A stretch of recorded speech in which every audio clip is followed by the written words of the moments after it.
குருநாதர் சும்மா நாம தெரிஞ்சுக்கல, இந்த மாதிரி போயிட்டுமே ஏதாவது வம்பெழுப்பார். வம்பெழுக்க வச்சுட்டு இந்த மாதிரி செய்வார். இதே மாதிரி ஒரு சமயம் யானமலைக்கு போகும்போது பொள்ளாச்சிக்கு போன உடனே பொள்ளாச்சிக்கு போயிட்டு பொள்ளாச்சி பக்கம் வர்றோம். பஸ் ஸ்டாண்டுக்கு வந்து பழனிக்கு வரலான்னு சொல்லி இருக்கிறோம். அப்ப அவர் என்ன செய்தார் தெரியுமோ, அதுல வந்து ஒரு பஸ் வேகமா ஓட்டிட்டு வர்றான். கார்னர்ல போய் திரும்ப வந்து வரப்போகும்போது குறுக்க பூந்தா என்ன பண்ணுவோம்?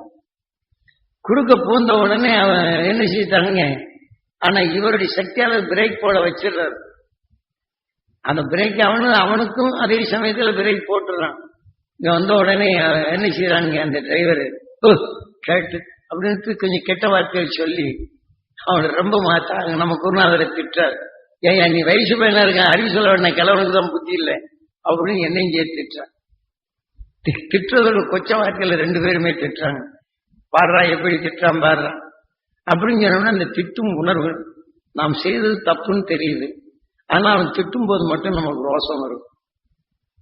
இதை காட்டுறாரு, நாம செய்யறது தப்பு இருந்தாலும் இந்த கௌரவப்படுத்தி நம்மளுக்கு இப்படி கேவலமா பேசணும். பஸ் நிறைய ஆளா இருக்கு, நம்மளுக்கு இப்படி பேசுறான்னு இந்த நிலையில் என்ன செய்யணும் அப்படின்னு நான் கோபமா பேசுறேன். பேச போகும்போது எல்லாம் பேசி முடிச்சது. அப்புறம் சொன்னவொன்னு அவன் பஸ் எடுத்தான், முடியல, பஸ் நகர மாட்டேங்க. பொள்ளாச்சி பஸ் ஸ்டாண்டு பக்கத்துல கொஞ்சம் நகர மாட்டேங்குது. என் புத்தி பாத்தியா, அவனை வண்டி போகாம நடந்துட்டேன். உன் புத்தி என்ன செய்யுது, அவனை உதைக்கணும். எனக்கு சக்தி இருக்குது, என் புத்தியில அவனை நிறுத்தினேன், உன் புத்தியில அவனை உதைக்கணும் திட்டுறேன். ஆனா நம்ம ரெண்டு பேரும் போனது தப்பா இல்லையா? இந்த அனுபவத்துல கொடுக்குற நம்ம ரெண்டு பேரும் போனது தப்பா இல்லையா அப்படிங்கிற தப்பு தான். நான் என்ன சாமி நீங்க தானே எடுத்துட்டு போனீங்க அப்படின்னு. நான் எப்படா எடுத்தேன் அப்படின்னு, நீ தாண்டா என்ன எடுத்துங்கிறது.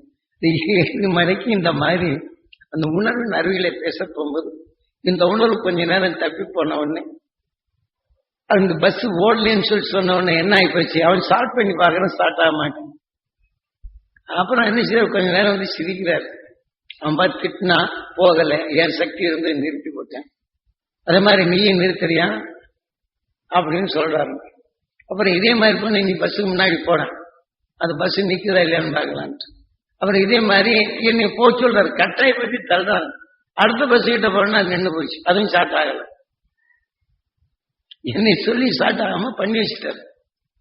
அப்புறம் எப்படி நான் நீ செய்த பண்ண, அவரே செய்து போட்டு அந்த மாதிரி வேலையை செய்வார். நீ வண்டி ஓட்ட முடியாது போ அப்படின்னு நீ சொல்ல முடியல. சொன்ன உடனே அந்த வண்டி ஓடலை. வண்டி ஓடலன்னு ரெண்டு கிரகங்களும் சேர்த்துக்கிட்டு நம்மளை தொல்லை வாங்குறாங்க. அவங்க புலம்புறாங்க, வண்டியும் நகர மாட்டேங்க, என்னமோ மந்திர வேலை வச்சுக்கிட்டு இருக்காங்க போடும் அப்படிங்கிற வேலை பயப்படுறாங்க. ஒரு பக்கம் பாரு பஸ்ஸை கூட நிறுத்தி விட்டோன்னு ஒரு சந்தோஷம் வரும். ஒரு பக்கம் அவன் திட்டானுங்க, பாதிப்பகை என்னமோ தொந்தரம் நம்மளை இப்படி வேதனைப்படுத்துறான்னு திட்டாங்க. அதுலயும் காதல கேட்குது. இப்போ நாம சந்தோஷமான உணர்வு இருக்கும்போது இப்படி வருது. அவன் திட்ட உணர்வு வந்து இன்னும் கொஞ்சம் அவனை பாரு கைகால் வராம பண்ண, நாம செய்யறது தப்பு இருக்குது, அவன் கைகால் வராம பண்ண அப்படின்னு எனக்கு இந்த உருவம். அப்ப குருநாதர் என்ன செய்யறாரு, ஏண்டா நீ தப்பு பண்ண உன் எண்ணம் எப்படி ஓடுது பாரு. இப்படி ஒவ்வொரு மனிதன் உடலையும் எப்படி இந்த உணர்ச்சிகள் ஓடுது. அப்ப இந்த உடலை காக்க அந்த உணர்வின் எண்ணங்கள் தவறு தயங்காது செய்ய சொல்லுது. இதே உணர்வின் தன்மை உன் உடல்ல ஏற்பட்டால் அவனிடம் சாவலைகள் சாதாரணமானதல்ல, அவன்படும் வேதனை உணர்வுகள் அல்ல, அவனில் விளைந்த உணர்வுகள் செறிகள் பட்டு நம்மளை இப்படி பேச உணர்வுடன் வேகமாக இழுக்க முடிகின்றது. உன் ரத்தத்தில் இது கலக்கின்றது, கலந்த உணர்வு அணுவாக விளைகின்றது. இன்று உனக்கு தெரியாது அந்த உணர்ச்சியின் போர் முறைகளை உள்ளுக்கு அந்த கலக்கங்கள் ஏற்படுறது அப்படியே உணர்த்துகின்றான். நாளை இது உன்னுடைய உணவு, இன்றைய செயல், நாளைய நிலைகள் என்னாகும். என் உடலுக்குள் பல போராட்டங்கள், நல்ல அணுக்களுக்கும் இதுகளுக்கும் போராட்டம் ஆகி உன் நல்ல உறுப்புகளை உருவாக்கிய அணுக்கள் அது பலவீனம் அடைய போகும்போதே நம்ம மூச்சு இழுக்குது, திணறலாம் வருது, நடக்க முடியல, ஓட முடியல, வேலை செய்ய முடியல, இத்தனை நிலையும் உனக்குள் வரும் அப்படிங்கிறார். அதை காட்டுறாரு. இது எதனால் வருது, நீ தப்பண்ணியா அவன் தப்பண்ணானா, சந்தர்ப்பம் ஒன்றை தப்பு பண்ணும்படி நான் தூண்டினேன், அதன் உணர்வின் தன்மை ஆகுது. ஆக இதன் உணர்வின் தன்மை வரப்படும் போது அவருடைய நிலைகள் என்ன ஆகுது, நம்முடைய சந்தர்ப்பங்கள் என்னென்ன நிலையாகின்றது. அப்ப அது உட்கார்ந்து எதுக்கு 4 மணி நேரம் உபதேசத்தை கொடுத்து அந்த பதட்டமும் பயமும் வருது, தான் பேசியது சரியா இல்லையான்னு உள்மனதை உருவாக்க செய்கின்றான். ஏன்னா இதெல்லாம் உங்ககிட்ட சொல்றேன்னா, நம்ம நல்லதா செய்திருப்போம், திடீர்னு ஏதாவது ஒண்ணு வந்துடும். அப்ப நம்மை காக்கிறதுக்கு நாம் தப்பை செய்திருப்போம், அதை மறுக்கிறதுக்காக வேண்டிய என்ன செய்வோம், அவனை குற்றவாளி ஆக்கிறதுக்கு எந்த வேலையெல்லாம் செய்யும். அவனை குற்றவாளி ஆக்க நாம் பார்ப்போமே தவிர நாம் தப்பு செய்தங்கிறத உணர முடியாது. ஆகவே இது உனது வாழ்க்கையில் இதே மாதிரி சக்தி இருக்கிறது என்றால், இந்த சக்தி வைத்து நீ தப்பு செய்யதான் முடியுமே தவிர நல்லது உன்னால் உருவாக்க முடியாம போயிடும். ஆக இந்த உடலை காக்க உணர்வின் தன்மை. ஆனால் ஆகவே அந்த தவறை நீக்கி அவன் நல்வழி வர வேண்டும் என்று தான் தவறு செய்து வைத்தோம் என்ற உணர்வை மாற்றி அவர்களுக்கு என்னை அறியாத நிலைகளிலிருந்து விடுபட வேண்டும், அந்த அருஞானம் பெற வேண்டும் என்ற உணர்வை தெரிவினால் நமக்குள் வளரும் தீமையை முதல்ல தடுக்கலாம். அப்படி நாம் சாதாரண மனிதனாக இருந்தால் இது முடியாது. ஆகவே நமக்குள் அந்த நல்ல நிலைகளை உருவாக்க வேண்டும் என்றால் நாம் அந்த தியானத்தின் வழிகள் நாம் வரப்படும் இப்படி ஒரு சந்தர்ப்பம் நம்மளுக்கு நிகழ்ந்தால் ஈஸ்வரா என்று நம்மை ஒருவனை தூண்டவோ, ஒருவனுக்கு தொல்லை கொடுக்கவோ, பிறருக்கு இம்சிக்கவோ அல்லது இதே போல உணர்வுகள் நமக்குள் தோன்றினால் அதை எதை கொண்டு அடக்க வேண்டும்? விநாயகர் கையில் இருக்கு அங்குஷ பாசவா. ஆக நாம் உணவாக உட்கொள்ளும் உணவுக்குள் மறைந்து வரும் நஞ்சினை மலமாக மாற்றுகின்றது. ஆகவே தீமையை அடக்கும் உடல் பெற்றது நாம் முன் சேர்த்துக் கொண்ட வினைக்கு நாயகனாக என்பதனை இங்கே தெளிவாக காட்டுகின்றது. ஆனால் தீமையிலிருந்து விடுபட வேண்டும் விடுபட வேண்டும் விடுபட வேண்டும் என்ற உணர்வை சேர்த்துக் கொண்டது 6வது அறிவாக மாறுகின்றது. அதான் கார்த்திகேயன். அவன் தவறு செய்கிறான் என்று அறிகின்றோம், அவன் சந்தர்ப்பத்தால் தவறு செய்ய நடக்கின்றது என்றும் அறிகின்றோம். ஆனால் நமக்கு அந்த நிலை வந்த பின் அதே மாதிரி அந்த உணர்வுகள் என்ன செய்து நாம் குற்றவாளி ஆகிறதுக்கு மாறாக அவனை குற்றவாளி ஆக்குவதற்கு எதுவோ அந்த முயற்சிகள் தான் நடக்கின்றது. ஆக நம்மை சந்தர்ப்பம் தவறு செய்ய சொன்னது என்றதை திருத்த முடியவில்லை. ஆகவே அங்குஷ பாசவா தீமைகளை அடக்கும் சக்தி பெற்றது என்ற நிலை இருந்தாலும் விநாயகர் தத்துவத்தில் நாம் மிருக நிலைகளிலிருந்து மனிதனாக பிறந்தோம் என்றால் முழு முதற் கடவுள்.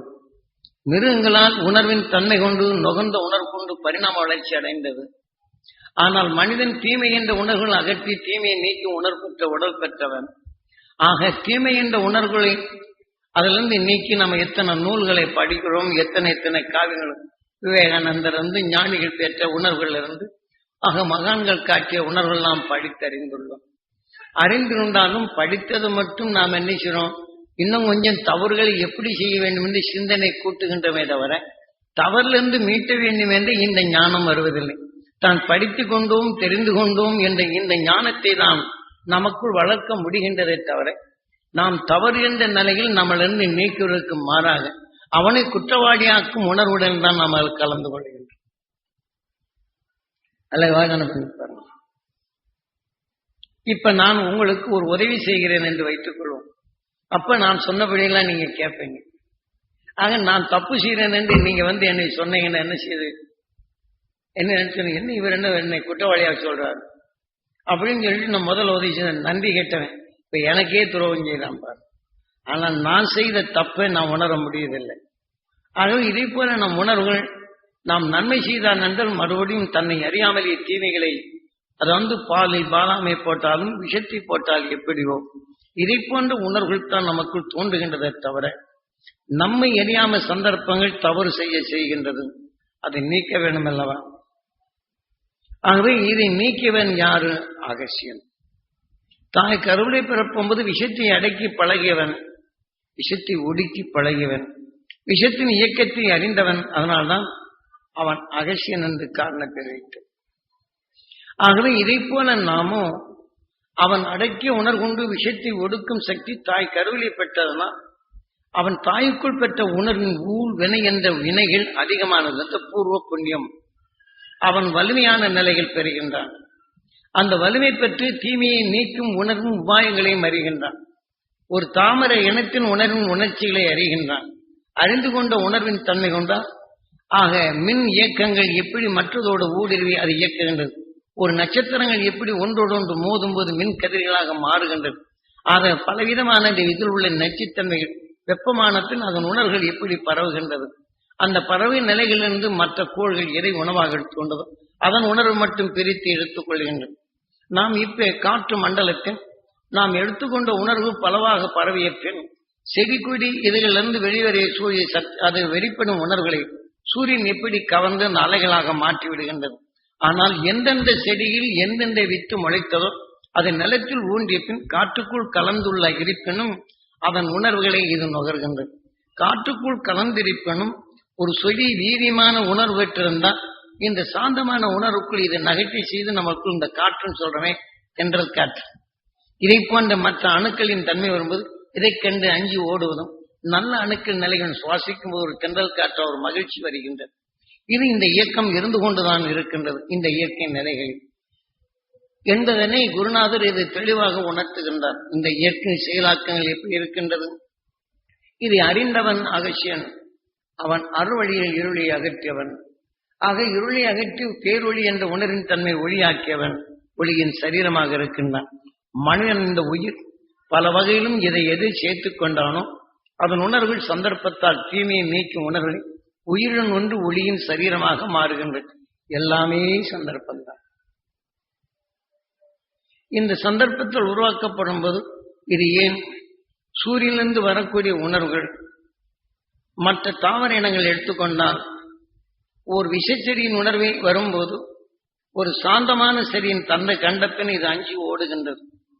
அது ஓடும் சந்தர்ப்பத்தில் இன்னொரு பக்கம் விஷச்செடியின் தன்மை இருந்தால் இதன் உணர்வு அங்கு மோதினால் கிருகிரு என்று அந்த சந்தர்ப்பம் இந்த உணர்வுகள் எப்படி மாறுகின்றது. நம்ம பூமியில் இடத்திற்கு இடம் சந்தர்ப்பத்துக்கு சந்தர்ப்பம் இந்த காற்று மண்டலத்தில் இருக்கும்போது எப்படி காற்று அலைகள் மாறுகின்றது. அந்த உணர்வு சுவாசிக்கப்படும் போது சில செடி கொடிகளுக்கு இது மாற்றம் அனுப்பும். அந்த இலைகள் எப்படி அதை கொண்டு ஆடுகின்றது. இதனுடைய அழுத்தம் ஆனால் அதனுடைய உணர்வுகள் எப்படி மாறுகின்றது.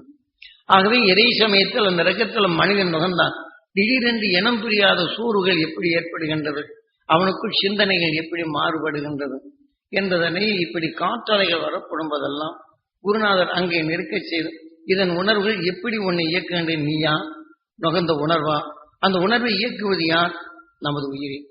ஆக சந்தர்ப்பத்தால் நுகரும்போது உன் உணர்ச்சியின் தன்மை நம் உடலை இயக்கி காட்டுகின்றது. ஆனால் ஆறாவது அறிவு கொண்டவன் தீமை என்ற நிலையில் தெரிந்து கொள்கின்றோம்.